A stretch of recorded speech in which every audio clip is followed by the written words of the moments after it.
Drop a like on this video if you guys enjoyed. Comment down below your thoughts and your opinions about the video. Make sure to subscribe with post notifications on so you stay notified on every single video.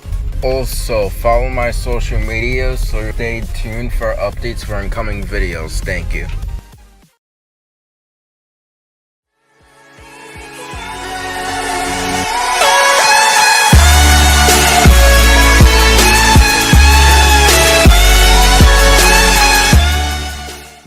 What's up guys, Still Crabs here, welcome back to another reaction. So we'll be reacting to 3 True Scary Trucker Horror Stories by Mr. Nightmare.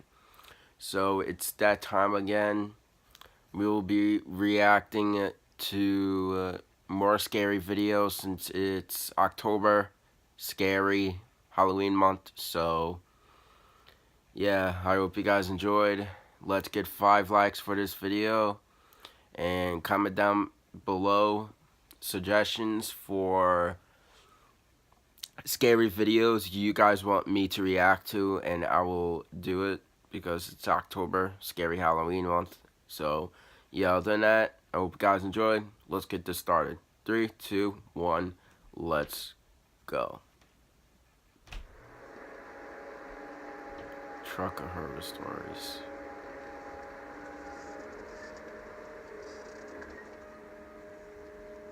Story 1. Oh man. I've been a trucker for varying companies for 10 years. Semi-truck. 3 years ago, I was working for a warehouse company in Kansas doing shipments. I usually drove a semi, which is what I was behind the wheel of on February 2nd. I like those trucks. It was a cold Monday, so the week was just starting and a lot of loads needed to be shipped, so I was trying to bang it all out quickly. I started driving at 3 p.m. and intended on getting to the destination that same night. I didn't want to have to pull off on the side of the road somewhere to sleep. I did around 5 above the speed limit after 12, which is fast for a semi. I was starting to feel very tired, but the destination was less than an hour away, and I figured I could do it. My eyes were getting dry, and it was starting to become a chore just to keep them wide open. I splashed some water on my hand and then rubbed it on my face. It helped a little bit in waking me up. It's good. My truck was the only vehicle on this road at this hour. So besides my headlights, the road was completely dark. Wow, that's kind of creepy. I remember reaching to take a sip of my water and almost spitting it out when I saw a figure approaching fast up in the distance. I hit the brakes hard, and as the truck slowed down close to a halt, I could better distinguish the features of this person almost standing in the middle of the road. He seemed to be wearing all black with some kind of black scarf wrapped around his neck, and he had an unnaturally long neck. I know it's a weird thing to pick up on, but it was almost freaky looking. His face itself, however, was a complete blur. I couldn't make out any features. As my truck slowed down and got closer to this mysterious man, I was about to roll down the window to ask if he needed a ride, but he just turned to his left and darted into the woods. Don't ask him that. I didn't take an extra second to stop and think about it. I just pressed on the gas pedal again and moved on. Regardless of how freaky it was, I was in a rush. In fact, it wasn't even until about 20 seconds after that my heart really started racing from taking in how strange it really was. Maybe 5 minutes later, I was able to get over it. But just like that, something else happened. As I was back to my cruising speed, I saw something run across the street in front of me. At first, it looked like a big animal, but as I got closer and it crossed into the woods, I realized it looked like another person.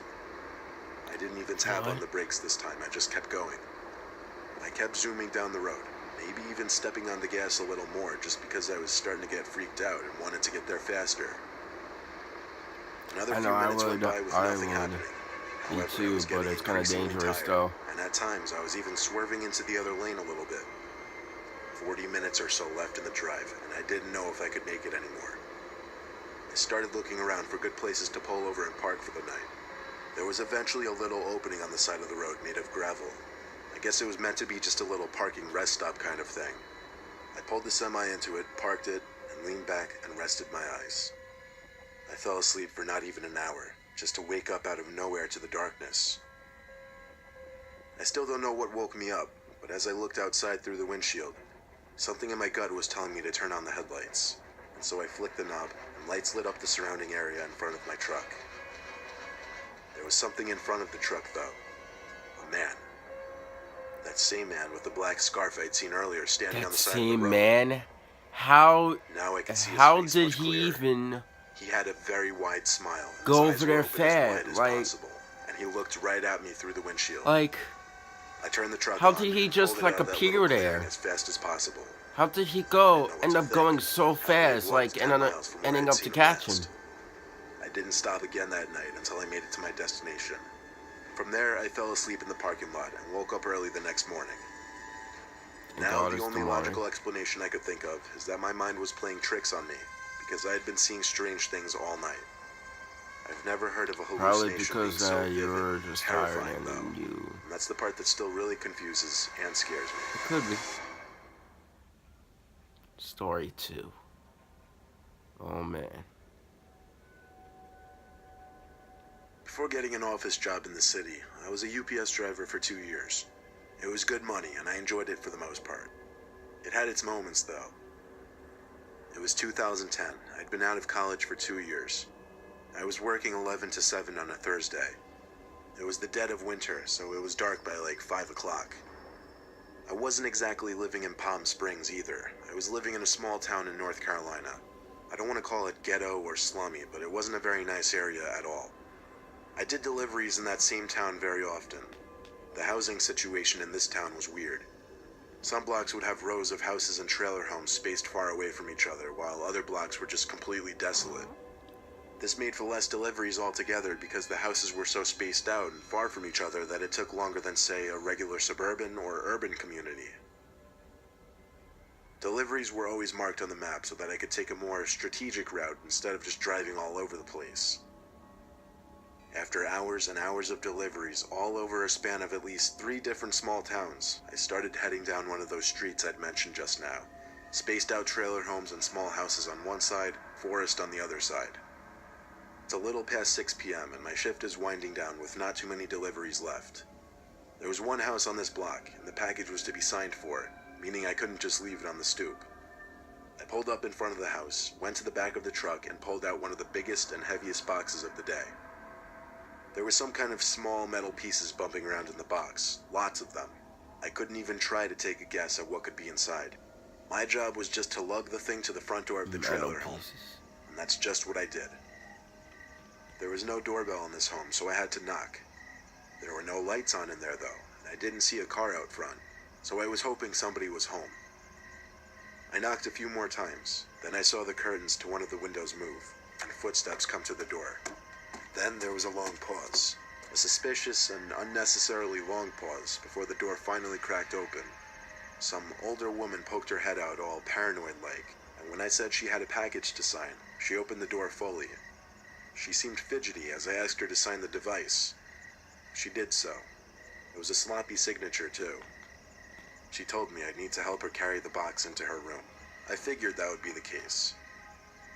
The moment I stepped into the trailer home, I got a huge whiff of some kind of stench. You know how every home has a distinct smell, whether it be good or bad? Well, this home smelled awful. I don't know what it was. She was leading me to a back section behind the tiny living room space. She took me to a narrow hallway where I struggled to carry the box, and then brought me to a door. She opened the door and told me to maneuver the box into the closet in the back of the room. I asked her to flick on the light. She said the light didn't work. It was next to pitch black in there, with the only source of light being the lamp from the living room seeping down the hall into this room. I could see just the slightest amount to navigate the box inside of the room. As I got close to the closet, I saw someone standing in the corner of the closet. I knew for certain it was a person because of the shape of the outline, and there was movement. There was no logical explanation to this. This person was clearly hiding from me, waiting. What? I left the box where it was and walked past the woman and said, "Have a nice day." She started to scream at me to come back and help her, and she went as far as to call me a piece of shit. I didn't know what this woman and whoever was in that closet were planning on doing, and I didn't want to stick around to find out. I went on with my shift and went home that night, and thus began my job hunt for a newer, better job. Story 3. Oh man, what is this one about?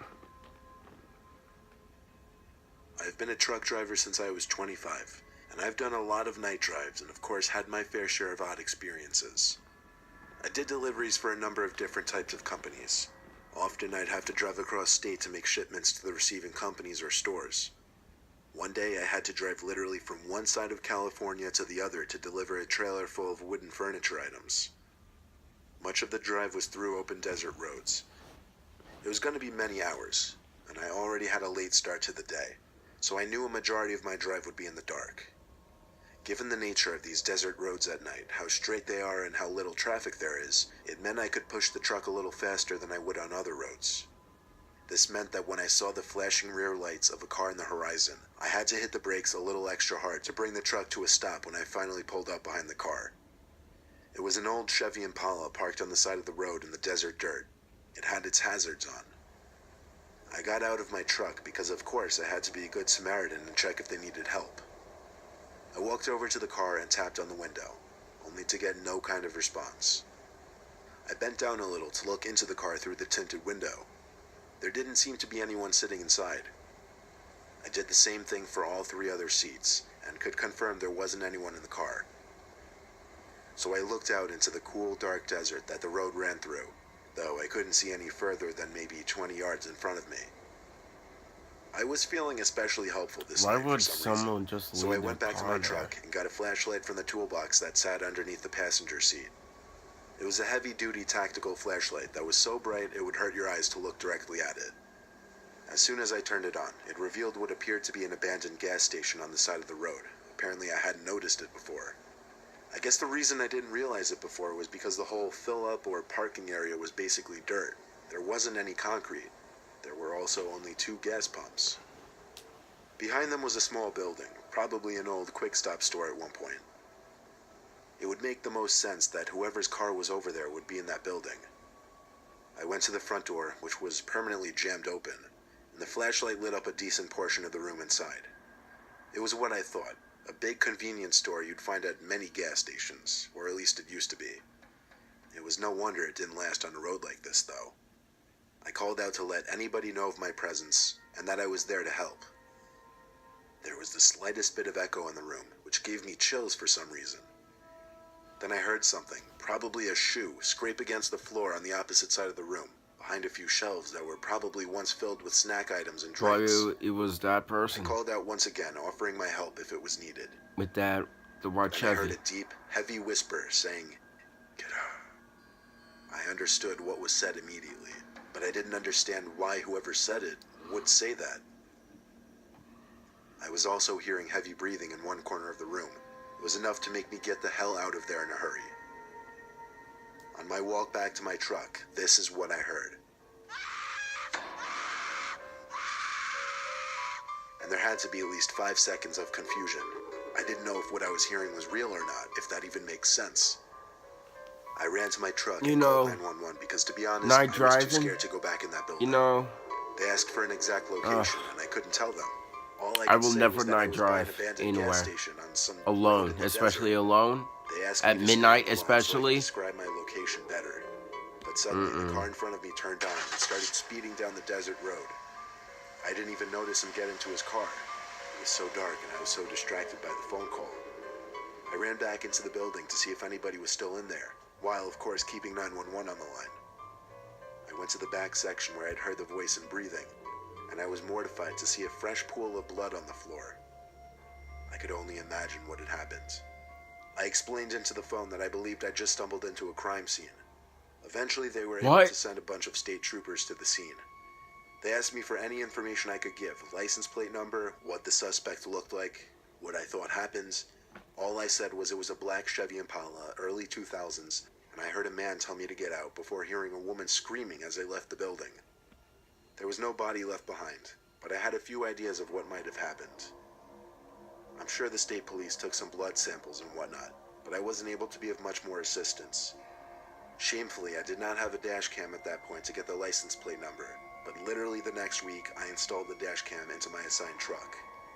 This was just one of those once-in-a-lifetime experiences that will always haunt me. Wow.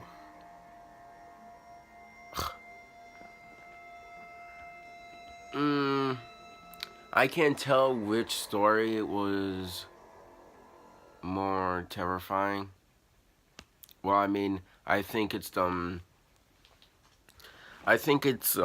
third one, the last one, because there was a crime scene, which I thought that was crazy.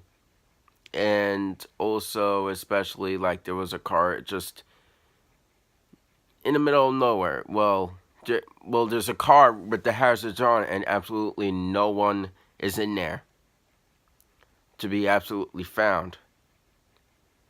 And then especially someone screaming, and then someone whispering, "Get out." I think the last story was the most creepiest. So, other than that, guys, I hope you guys enjoy this video. Make sure to drop a like, comment down below, subscribe to the channel, and don't forget to turn on post notifications.